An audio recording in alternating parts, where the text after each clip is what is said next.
Welcome to another episode of Dynamic Thriving Podcast. I am your host, Mary Ann Pack, spiritual medium into all things life transformational. And today I have a special guest, Laura DiFranco, with me. Welcome, Laura. Thank you, Mary Ann. I am super happy to be here. Can't wait to have this conversation. Absolutely. I am excited to talk to you. She is a new friend that we have a mutual friend in Ladies Power Lunch. And if you are looking, ladies, for a group of women that's intentionally support one another, Ladies Power Lunch on Facebook is the place to be. And you can also visit their website, ladiespowerlunch.com. So let's jump right in, Laura, and ask, who is Laura and what good do you bring into the world? Well, first of all, I can't wait to check out Ladies Power Lunch. So I'm so happy you told me about that. Yes. Who am I? A healer with a mission to share brave words. Yes. So I spent 30 years in holistic physical therapy and the last over a decade in a private practice. And went out into the holistic alternative field of PT very early on. And I started to understand what I call authentic healing. It couldn't just be of one body part or one section of a human, right? And so who I became over that journey was somebody who is super passionate about not only dabbling in everything I can, in the healing field, but then being able to share it with other people and explain it in a way that people get it. And so that's a little bit about who I am. I love that you came from a holistic background. That's where I started. I was a really sickly young woman. And at 34, I just crashed between the drugs and the surgery and the autoimmune diseases and the migraines.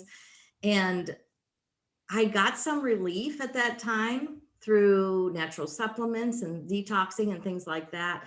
But my well-being didn't kick in for many years later when I finally realized my mindset, my emotions had created all of that. My limiting beliefs, all the indoctrinated beliefs that were actually very toxic to me.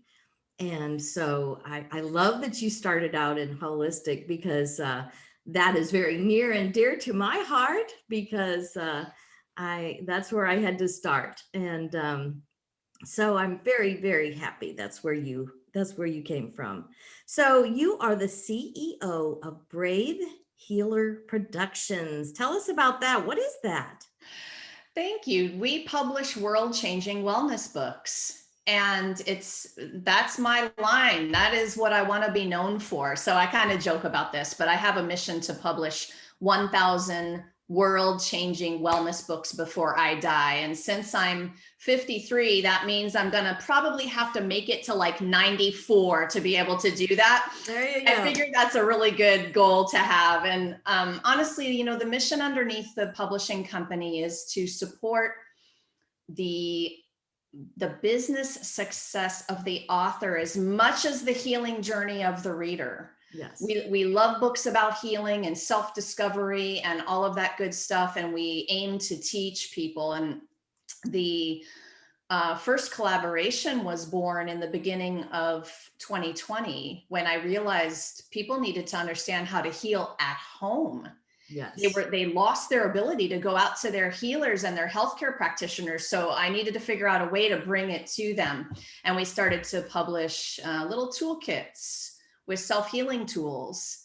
And the first of the Ultimate Guide to Self-Healing was born back in May of 2020. That is so awesome. I love that goal. I love that goal that you want to bring healing to home, healing home. Because we have everything we need within us.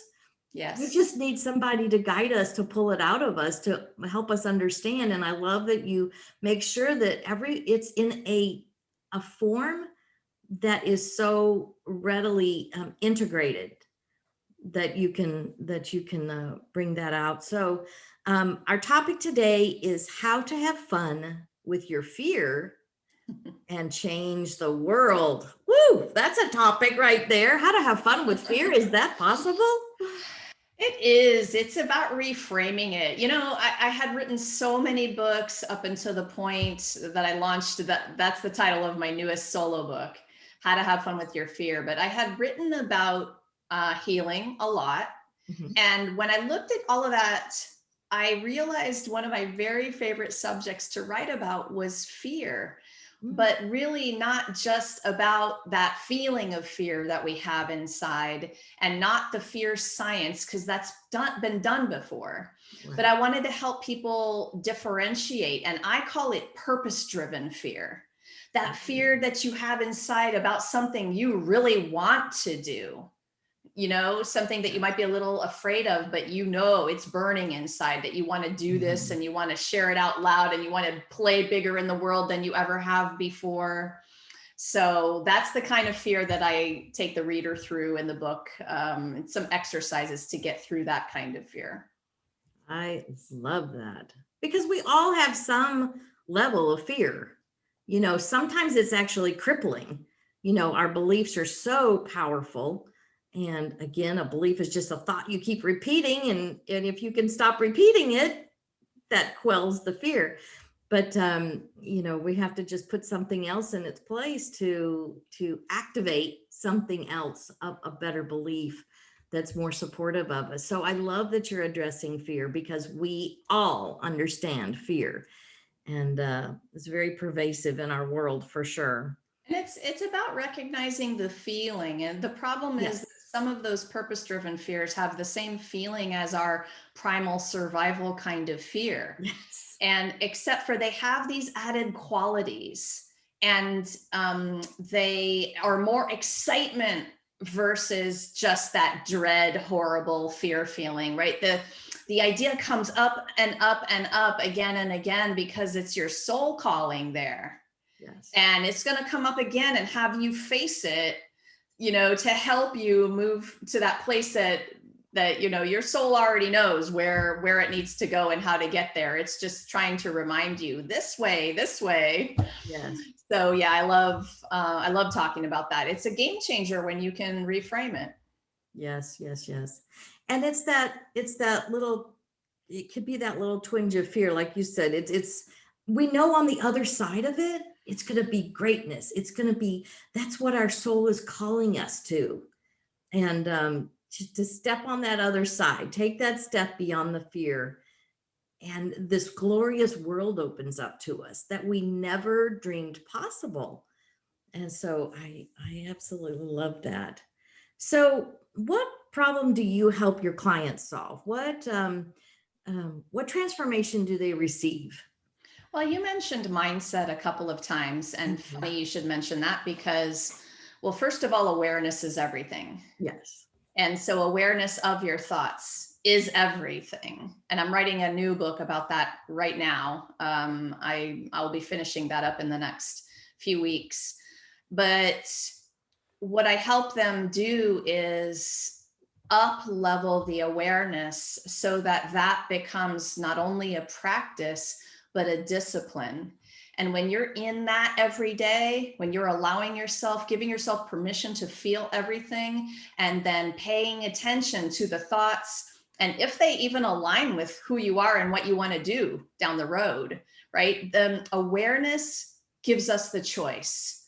Yes. It's everything. And so I would say foundationally, that's the thing I help my clients do first and foremost. If they're writing their book, if they're building their business, they have to incorporate that awareness practice into everything. You and I both know that, owning a business is the quickest self-discovery journey. You come up against every challenge, every mindset, every self-sabotaging inner critic message comes up if you're a business owner, right? So I love to help people through that because they have important messages to share. Yes. And getting over that stuff to the place where they're actually sharing them and being out loud with it, that's world changing. Yes. There's so many of us that are afraid to use our voice, to speak up, to speak our truth. For me, I was raised in a very conservative home that wasn't that wasn't allowed as much. So, having that pushed down in you for so many years, and then now getting to speak up and use my voice and speak these joyful, loving things into the world is just like, woo! It's happy day. I love that you help people bring those messages out, and I love the awareness, because that's it. I always say our emotions tell on our thoughts every single time. So if you have an emotion running and you become aware that it's a negative or positive emotion, then you can know what your thoughts have been about. Are they uplifting, or are they degrading to you? Are they helpful, or are they, supportive? Or are they bringing you down, keeping you small?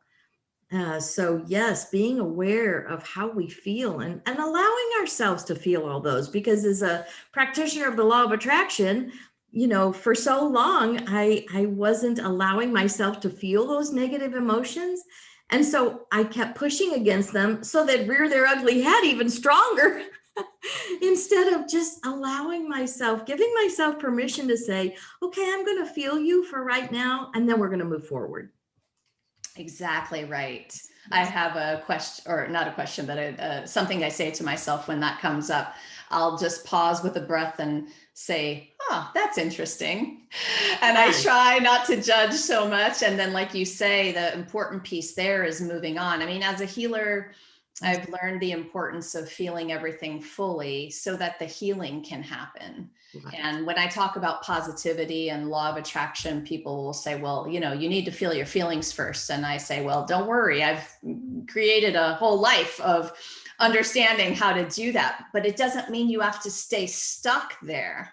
Absolutely. And that's where that choice happens, right? Absolutely. So yeah, it's powerful. Yes, yes, yes.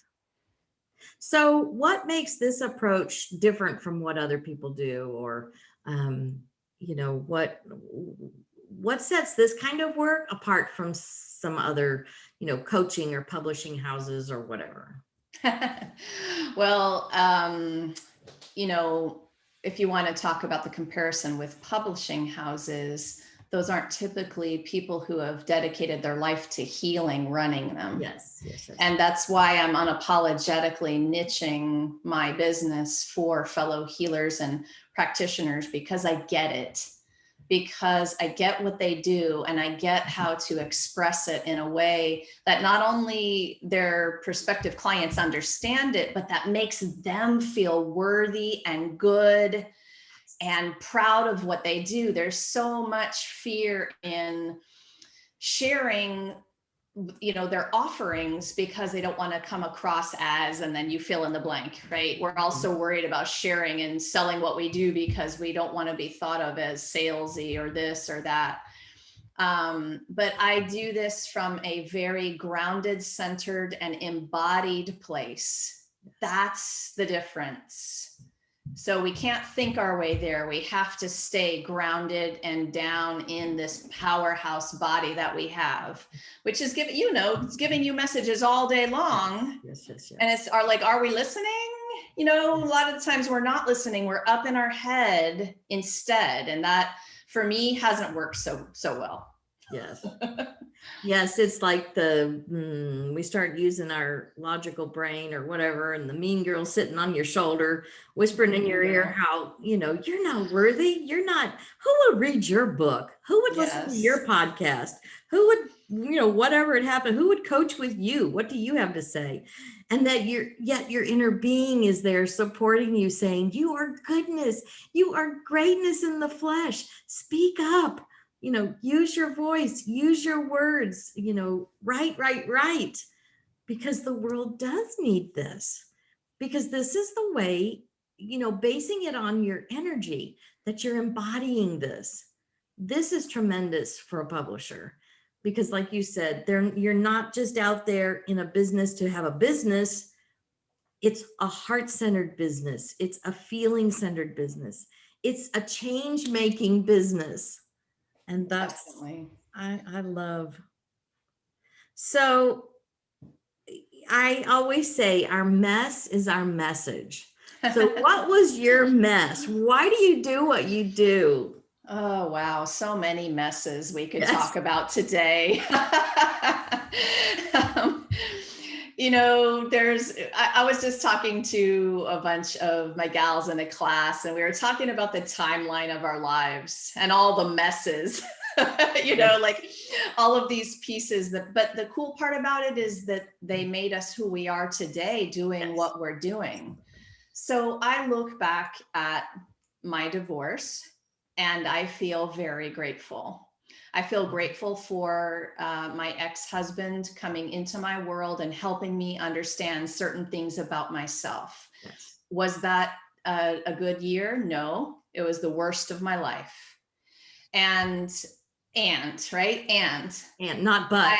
Exactly. Yes. And I can look at it, of course, it's hard to look at it in the moment, and that's the practice. But when sometimes you have to look back and say, okay, that really sucked, but I learned this. I know who I am. I feel empowered now because of what I went through. And that's one small example for you. Yes, absolutely. Oh, yes. I mean, we could go gazillion messes in our lives that all just and I feel like, is that those are those moments that help us fine tune who we really are and what we really want. It helps us realize who we are at the core of our being. And then we have the empowerment to bring it forward into the world to make the change, because we've transformed. We've done the dirty work, in the inner dirty work that needs to be done to recognize our worth and our value. And That's exactly right. It's yes, because of the worst messes that yes, I can do what I'm doing today. There's only gratitude. It's hard in the moment of the mess, but now there's only gratitude. So I love to shift my energy to gratitude as much as I can. oh, absolutely. Yes, um, I love making lists of things I appreciate. I have a journal of positive aspects. And, it's just anytime I can try to write down those things, and feel them, move into the feeling of that. I know I'm doing the energy work that needs to shift more things in my life so that I am more and more effective out there. So do you help your clients with that? People who are writing books or want to write books, kind of hold that space for them and keep them fine tuning what they're writing about and their always. attitude.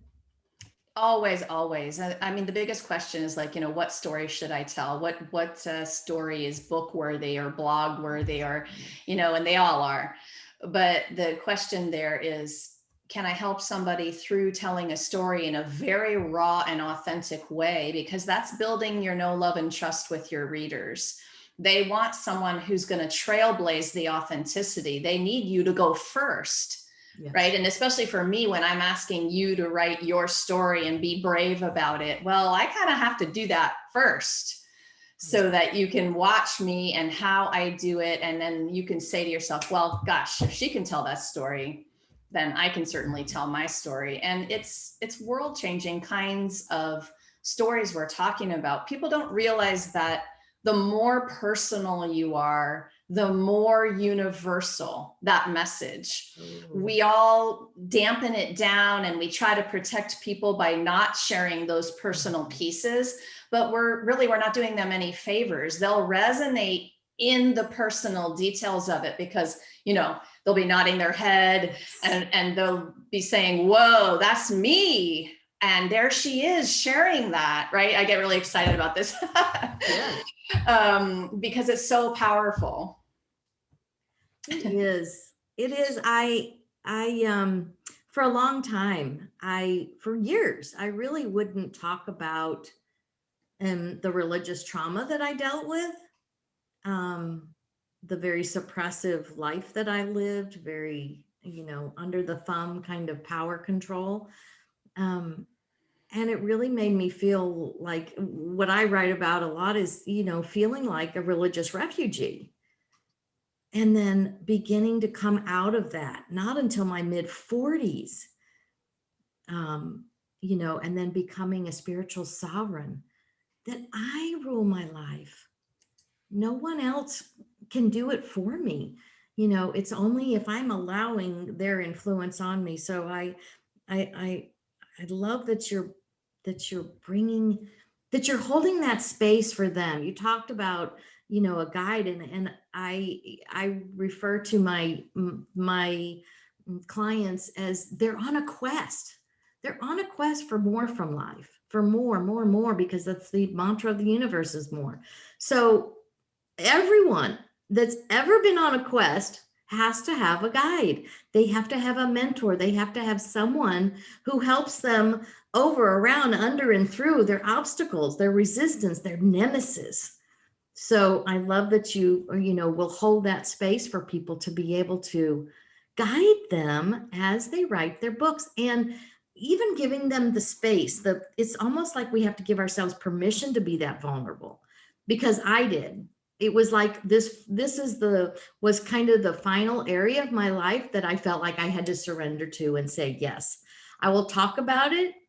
It's painful sometimes, but I've done enough healing and transformation that that emotional sting isn't there. And I'm sure that that's what you probably deal with your clients, as they're, telling those vulnerable stories on themselves.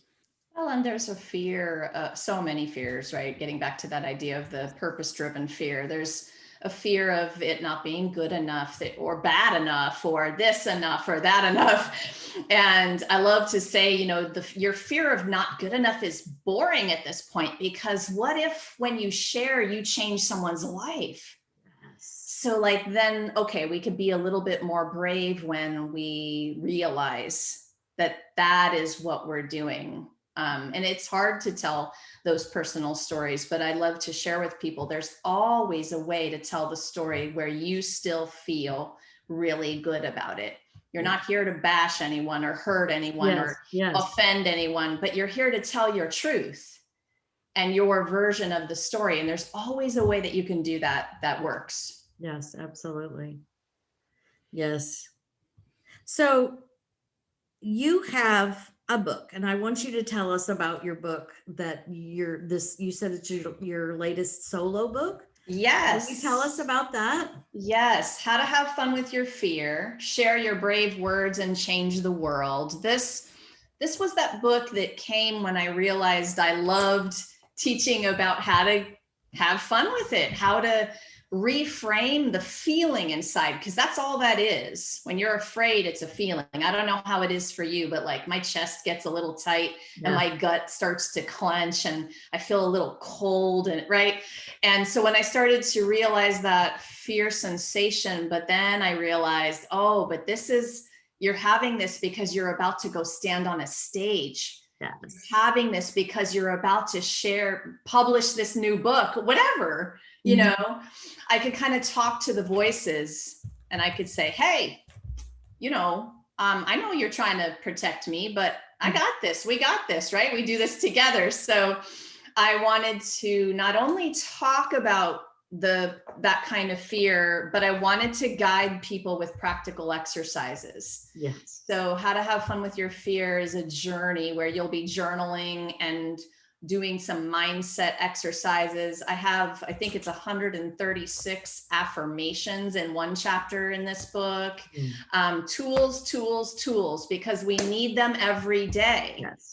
Yes. So that's a little summary. Absolutely. I was very, very blessed to have Jack Canfield endorse this book as well. So when you guys pick it up, you'll see his beautiful words on the back cover. And this book was quite a little book baby for me. I imagine. Well, that's wonderful to have Jack Canfield. And if somebody doesn't know, he is the soup for the soul. What is the chicken soup for the soul guy. Chicken soup for the soul. Yes. And there are a myriad of those books out there. So if anybody's looking for him, you can look that up. So tell us, how can people connect with you? Where are you? Oh my gosh, I'm a little bit of everywhere. If you all are on Facebook, you can come join me in my free group, Brave Badass Healers, a community for world changers. Love it. And of course, lauradifranco.com or bravehealer.com. It's the same website. Come and send me a note. I'd love to connect with anyone who wants to chat about these topics. Awesome. I love that. I will put all of these links in the show notes so you can find out more about Laura. And do you have anything else you'd like to tell us? Anything that's on your heart that you want to share with us? Any good words that we can carry forward, or even a little tool or tip? That would be great. Well, I think the message I want people to remember is you were born, so you're worthy.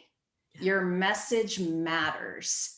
And what if that little thing you're still a little afraid to share is exactly the thing someone needs to read or hear to change their life, even possibly save their life? And that's where I want you to be. It's not about you anymore.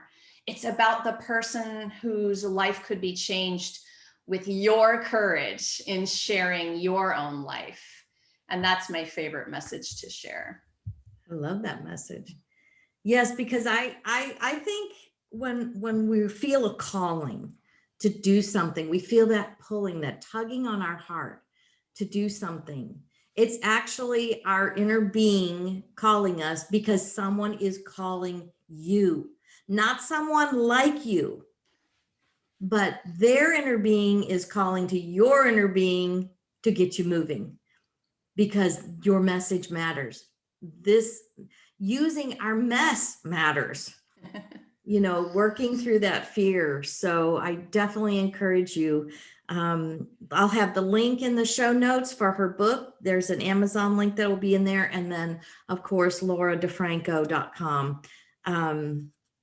I thank you so much for sharing this beautiful work. I am so excited that you're writing about fear and how that we can reframe it, how that we can change that, to change ourselves so that we're ready to change the world.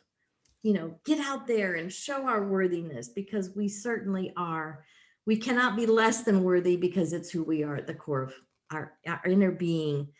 So I love that. Thank you, Laura, so much for being with us. Thank you so much, and for just having us be able to come on and share our message. It's a big deal to me, and I really appreciate it. Well, I appreciate you sharing your work and sharing a little bit about your mess and how you got there. And so if anyone's looking to publish their book, Laura needs those 1,000 under her belt before she goes. So the world needs to hear your message for sure. So thank you everyone for listening. Be sure to like, comment, or be sure and subscribe, because this helps our work go into the world and bring more joy around the world. And as always, be sure to visit our website, maryannpack.com, for all of our services and offerings that we have. And if you have a question that you would like an answer to, my spirit guides, the many, have offered to give personal readings, where we will get on a Zoom call together and I can share a personal reading with you through the many. And it's kind of like an oracle card reading. You just ask to have a message given to you. So on that day, I share that. And if you have a question, you can ask the many. So if you'll go to the website, maryannpack.com, on the front page is Ask the Many. And there are 2 ways when you click on that link that will share how you can get a reading from the many. And I would love to share their message with you, because it's near and dear to my heart. And I love sharing them. And thank you again for listening. And thank you, Laura, for being on the show with me. Thank you. Remember, you are joy, looking for a way to express.